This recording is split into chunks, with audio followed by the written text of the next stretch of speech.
Nawawala na yung hype ko. Sa sobrang excited ko nga.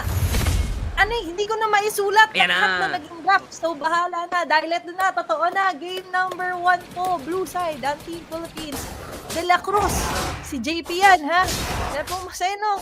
Rundown. Si Carl TZ po yan. At si Binuya ay si Sanford. Pabico po si Sanji. At Soriano. Non-worthy. Observe natin. Oo. More on the fighter gold lane ang kinuha dito na strategiya ng Tinglaw. Pero mukhang bakit ang unang pupunta sila Pabico na papaligiran. De La Cruz makakaligtas pa naman. Wala pang first blood so far pero grabe yung hook na meron ang Philippines dito, Courtney.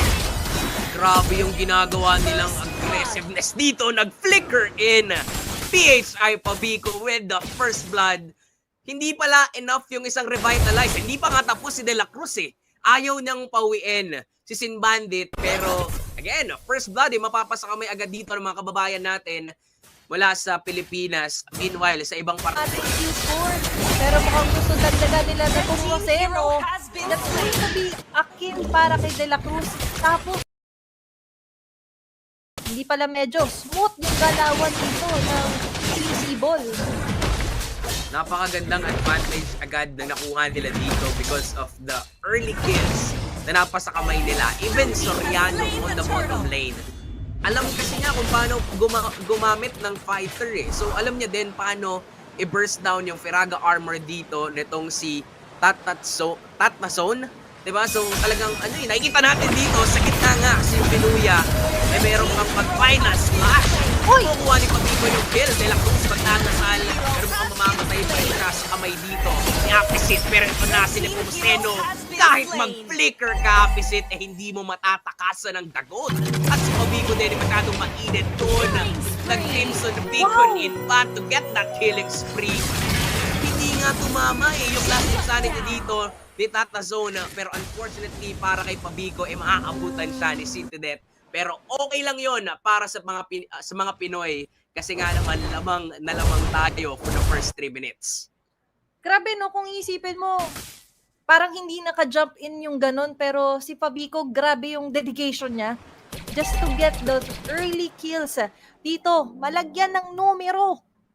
Diba? And para Team Philippines or para dito sa Seaboard, importante talaga na ma-dominate nila tong 30. Most especially na nakikita naman natin na kailangan din mag-farm up na mabuti dito ni Soriano. Pero Nepomuceno on the other hand, very consistent pa rin yung galaw niya dito.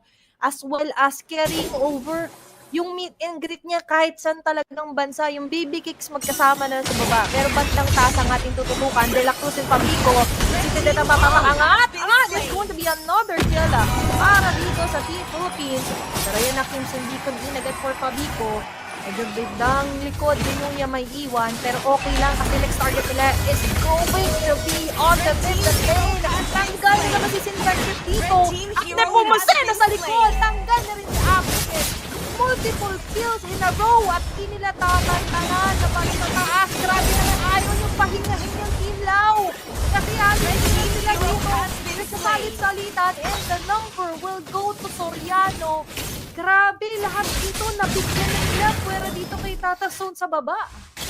Grabe yung pagka-hardworking, no? Ng mga atletang Pilipino. Kitang-kita natin, talaga nga namang hindi sila tumitigil ng flicker in. Si Binuya with the final slash para lang patutin ang mga Tagalaw. Turtle na secure na rin ni Nepomuceno. And with that being said, mas aarangkada pa yung lead na meron dito.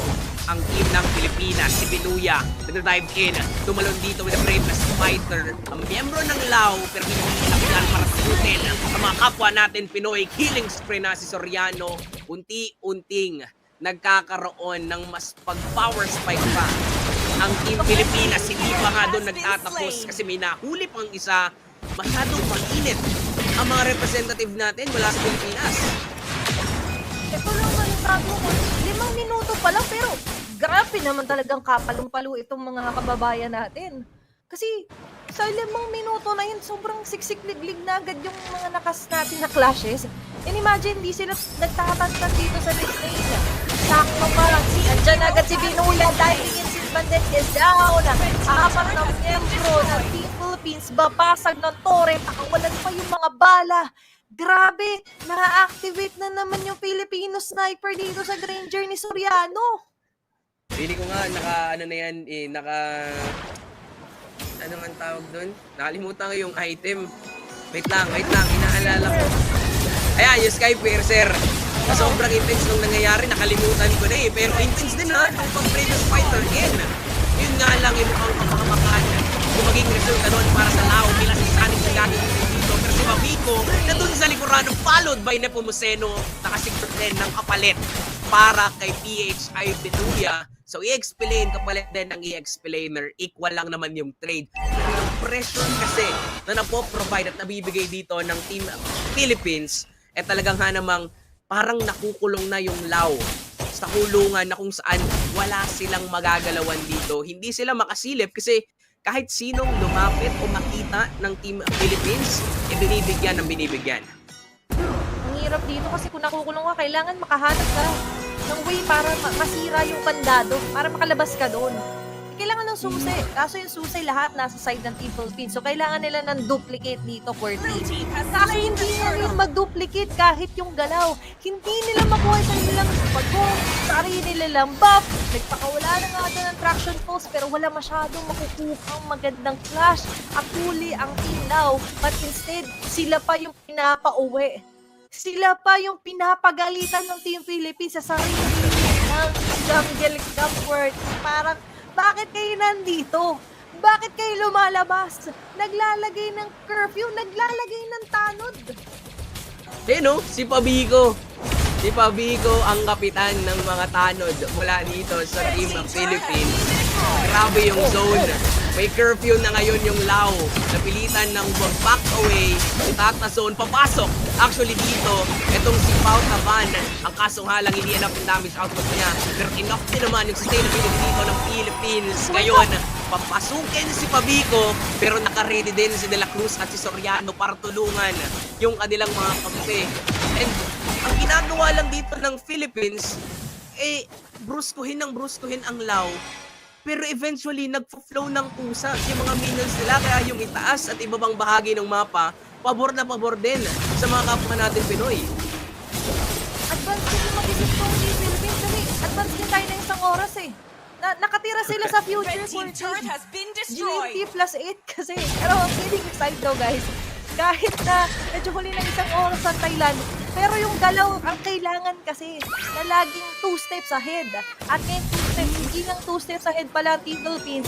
Multiple steps ahead sila dito. Wala pa nababasa ng story para sa kanila. Pero Nepomuceno, ito na naman sa pinakagitna.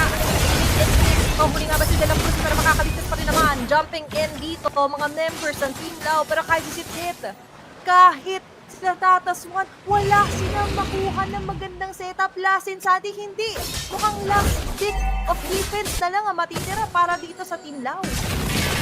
Ginagamit na lamang nila yung mga ultis and skills para lang makatakas yung pinakamakunat dapat na miyembro ng Lao. Ganun lang kabilis ibang first down ng Pilipinas.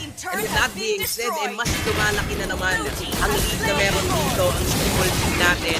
And at the same time, yung Lord Enapa sa kamay na agad ni Nepomuceno. Partida, wala siyang kasamang nag-Lord. Binuya, papasok, may final slot.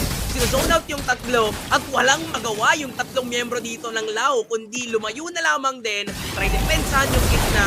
Ang kaso lang, hindi nila mapipigilan ng pagkarangkada sa mga kapwa natin Pinoy. Unstoppable na si Soriano, pasag na rin yung picture sa gitna. May kill na magagaling dito mula kay De La Cruz at si Nepomuceno talagang galit na pinapakita ang lakas ng pagiging Pinoy. Ngayon may Lord na kasama dun sa gitna. Pwede na yata tong tapusin na Tina. Pwede na. Nakabante na. Maganda pa. Gusto nyo pa parang ginuya. Laki sa ating kakasama. Isa pa para matunay mag-remember sa Team Philippines. And with that, Soriano makakuha pa ng double kill. Making it a triple kill. Pagiging niya kabahin kasi naka-all-time object na dito ang Team Philippines. Mukhang lumalaban pa ang Team Laos. Pero Maniac secured for Team Soriano dito. Naging team na nga siya dahil Team Philippines ang makakakuha ng unang puntos dito sa best of 2 matchup nila laban sa Team Lao. Grabe! Yung laro nila dito, QWERTY, parang pwede sa TLP.